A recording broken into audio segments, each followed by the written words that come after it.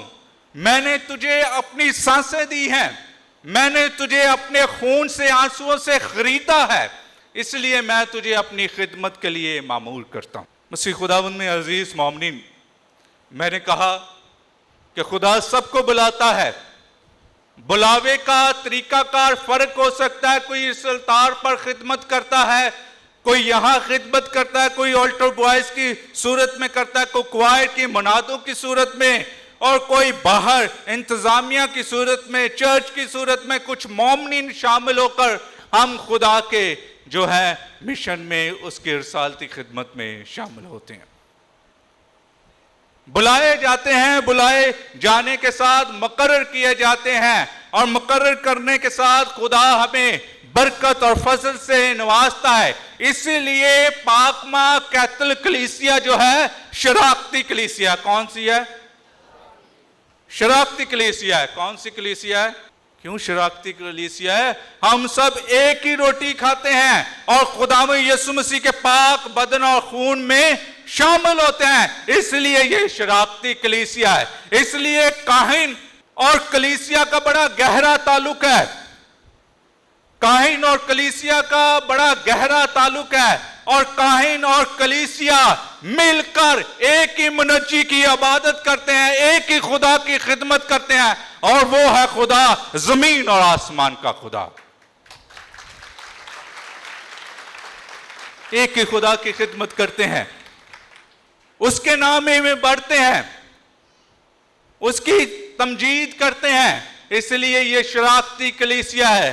کاہن بھی عبادت کے امور میں اپنی کلیسیا کی خدمت کرتے ہیں، اور کلیسیا انتظامی امور میں اپنے کاہنوں کی خدمت کرتے ہیں، اور یہ دونوں ہی مل کر خدا کے رسالتی حکم میں، مشن میں شامل ہو سکتے ہیں۔ اور اس لیے ایک کاہن کا وجود کلیسیا کے بغیر کچھ نہیں ہے، اور کلیسیا کاہن کے بغیر کچھ نہیں ہے۔ اس لیے ویٹیکن مجلس دوم، اس کے 16 جو دستاویز ہیں، ڈاکومنٹس ہیں، وہ کلیسیا کے متعلق ہیں، کلیسیا کے نظام کے متعلق ہیں کہ کس طرح وہ چرچ میں اپنے کاہنوں کے ساتھ، اپنے مذہبی رہنماؤں کے ساتھ خدا کی خدمت کرتے ہیں۔ اس لیے مسیح خداوند میں عزیز مومنین، خدا کے شکر گزار ہوں، ہم بپتسمہ کے ذریعے یسوع کے رسالتی مشن میں شامل ہوتے ہیں، انجیل کو پھیلاتے ہیں، چاہے کہانت کی صورت میں ہو، نبی کی صورت میں ہو، پیغمبر کی صورت میں ہو، اب اس مشن کو پہچاننے کی ضرورت ہے۔ اس لیے مسیح خداوند میں عزیز مومنین، آج خدا ہمیں برکت دیتا ہے اور فضل سے نوازتا ہے۔ آج موسیٰ یہ کہتا ہے کہ میری دعا ہے کہ خدا کے سب لوگ کیا ہوتے؟ نبی ہوتے۔ اور رسولوں کے اعمال اس کے دوسرے باب میں 17ویں آیت میں لکھا ہے، خداوند فرماتا ہے کہ آخری دنوں میں ایسا ہوگا کہ میں اپنی روح ہر بشر پر انڈیلوں گا، اور تمہارے بیٹے اور تمہاری بیٹیاں نبوت کریں گے۔ خدا اس پاک کلام کی دعوت دیتا ہے۔ مسیح خداوند میں عزیز مومنین، ایک دفعہ کا ذکر ہے، ایک بہت دنیا میں پرانا درخت تھا، اور اس کی جڑیں اور اس کی شاخیں بڑے مختلف گاؤں میں، دیہاتوں میں، شہروں میں پھیلی ہوئی تھیں۔ جو بھی گاؤں سے تعلق رکھتے ہیں لوگ، ان کو پتہ ہے پرانے درخت جو ہوتے ہیں ان کی شاخیں، ان کی جڑیں کافی دور دور تک پھیلی ہوتی ہیں۔ کیا ہو گیا؟ وہاں کے مقامی لوگوں نے کہا اس درخت کی وجہ سے، اس کی شاخوں کی وجہ سے ہم کوئی گھر نہیں بنا سکتے، صبح صبح شور بھی ہوتا ہے، پرندے جو ہیں وہ بولتے رہتے ہیں اور ہماری نیند نہیں پوری ہوتی، جانور بھی آتے رہتے ہیں، کیونکہ انسان آہستہ آہستہ ترقی کر رہا تھا۔ کہتے ہیں آؤ مل کر اس کو گراتے ہیں، آؤ اس کو مل کر کاٹتے ہیں۔ سارا گاؤں مل جاتا ہے اور کافی بڑا درخت ہوتا ہے، اسے کاٹنا شروع کر دیتے ہیں، کاٹ دیتے ہیں، اور جب دیکھتے ہیں, کہتے ہیں چلو آج آسمان بھی بڑا نظر آ رہا ہے, ہمیں ایک دوسرے کے گھر بھی نظر آ رہے ہیں, چلو ایک بڑا بلاک جو تھا ہم نے اپنے راستے سے ہٹا دیا. اور کیا ہوتا ہے, کچھ دن گزرتے ہیں اور کچھ دن گزرنے کے بعد بارش ہوتی ہے اور بارش سے دوبارہ اس درخت کی جڑیں جو ہیں اگنا شروع ہو جاتی ہیں. مسیح خداوند میں عزیز مومنین, انسان ایک دوسرے کو گرانے کی کوشش کرتا ہے لیکن خدا بچانے کی کوشش کرتا ہے. انسان ایک دوسرے کے لیے ایمان کی بڑھوتری کی بجائے اسے پیچھے کی طرف لے جاتا ہے اور پیچھے کی طرف لے جا کر اس کو ایمانی طور پر خدا سے دور کرنے کی کوشش کرتا ہے. کئی دفعہ ہم اپنی زندگیوں میں دیکھیں کہ ہم نے کتنے لوگوں کو روکا ہے, کتنے لوگوں کو ہم نے ان کے راستے کے بلاک بنے ہوئے ہیں, ان کے راستوں کے لیے ہم جو ہیں وہ بڑے بڑے پہاڑ بنے ہوئے ہیں, بڑے بڑے راستوں کے بجائے بلاکس رکھے ہوئے ہیں. کتنے لوگوں کو ہم نے اپنے ایمان سے فیض یاب نہیں کیا.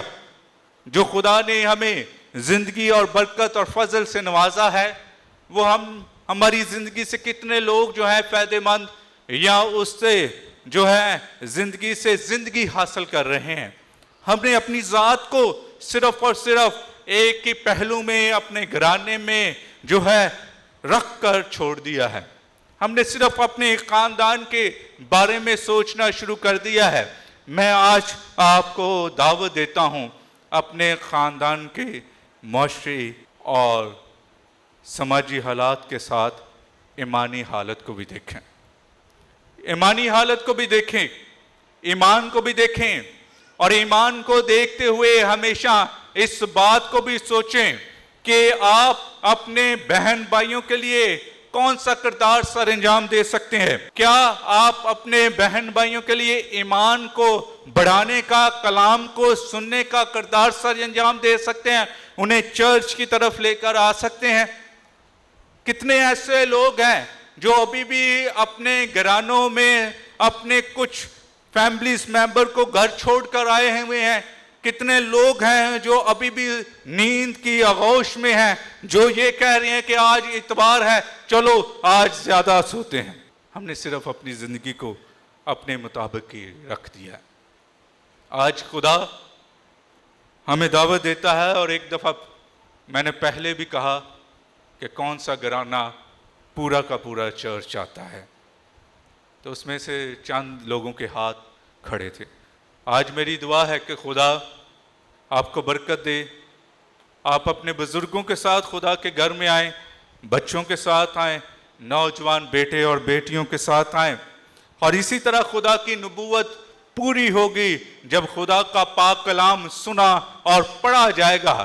جب ہم مل کر خدا کے حضور, خدا کے ارسالتی مشن میں شامل ہوں گے, اس کے پاک کلام میں شامل ہوں گے, اس کی معموری میں شامل ہوں گے, تب بھی ہم خدا کے حضور خدمت کر سکیں گے, اور تب بھی ہم خدا کے حضور شراکتی کلیسیا بن کر اپنی کلیسیا کے لیے خدمت کر سکیں گے. میری دعا ہے کہ خدا آپ کے گھرانوں میں سے ہمیشہ اپنی برکات اور فضائل نوازتا رہے, تاکہ خدا کے کلام کی نبوت جو ہے آپ کے گھرانوں سے پوری ہوتی رہے. مانگتے مسیح خداوند کے وسیلہ سے.